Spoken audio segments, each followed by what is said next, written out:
If we want to add this headline over here, we simply have to click on it. We can also edit this headline from the structure. We can see it over here. If you're not seeing the structure panel over here, you simply have to click on this button like so. You might see the structure like so. You can simply drag it to the edge of the screen in order to see it like so. So for the headline, you can customize the text over here. You can add a link over here by clicking on this wheel over here. You can choose the link to open in a new window, and you can also use these dynamic tags over here in order to link to something inside your website. Like let's say that I'm going over here to internal URL, and by clicking over here, and by type, I'm going to leave content, and then if I'm searching for a different page, I can simply link to a different page like so.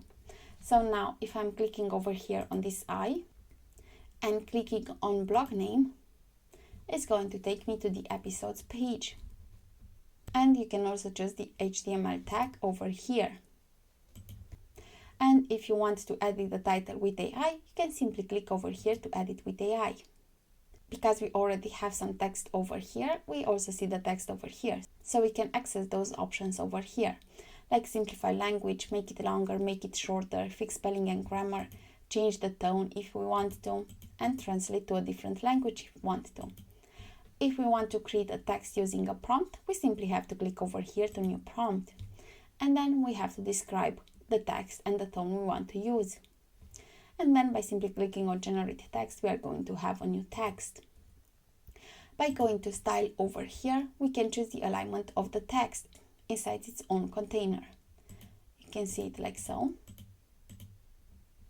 We can choose the typography over here. By clicking on the globe, we can choose from the global fonts. And by clicking on this pen, we can make the changes manually. We can change the font family from over here. We can change the size from over here, the width from over here.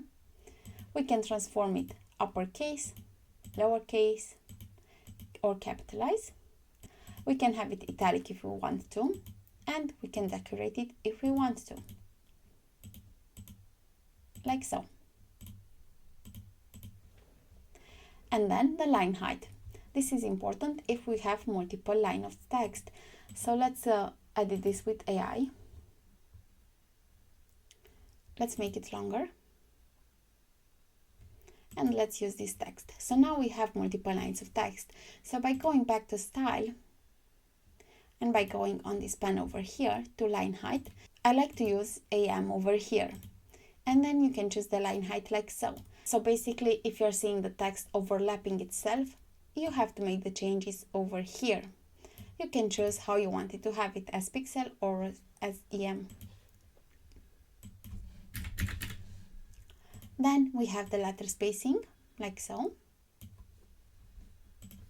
and the word spacing.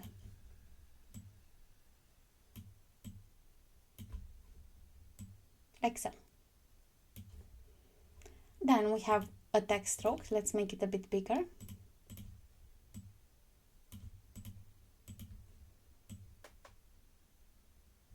And we can change the color from over here.